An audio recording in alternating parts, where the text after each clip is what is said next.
नमस्कार भावांनो, हिंदी केसरी मैदान या चॅनलवरती तुमचं सर्वांचं स्वागत आहे. आपल्या सर्वांच्या लाडक्या बकासूरबद्दल अपडेट घेऊन आलेलो आहे.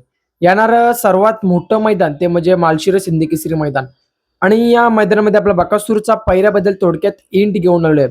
बकासूर आपला नवीन चेहऱ्यात पळताना दिसेल की जुन्या चेहऱ्यात पळताना दिसेल याची अपडेट देणार आहोत. व्हिडिओ शेवटपर्यंत बघा.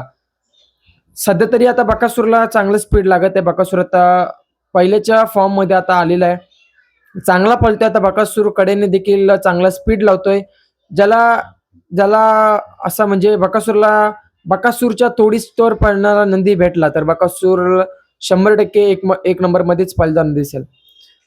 असो भावांनो, आपला बकासूर आता येणाऱ्या 10 तारखेला माळशिरस हिंदी केसरी मैदानामध्ये पळताना दिसणार आहे. तर भावांनो, या माळशिरस हिंदी केसरी मैदानामध्ये आपला बकासूरचा पहिरा कोण असणार?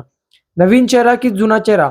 तर भावांनो, आपला बकासूर सोबत नवीन चेहरा पळताना दिसणार आहे आणि एका टॉप नंदी सोबत आपला बकासूर आपल्याला येणाऱ्या माळशिरस हिंदी केसरी मैदानामध्ये पळताना दिसणार आहेत.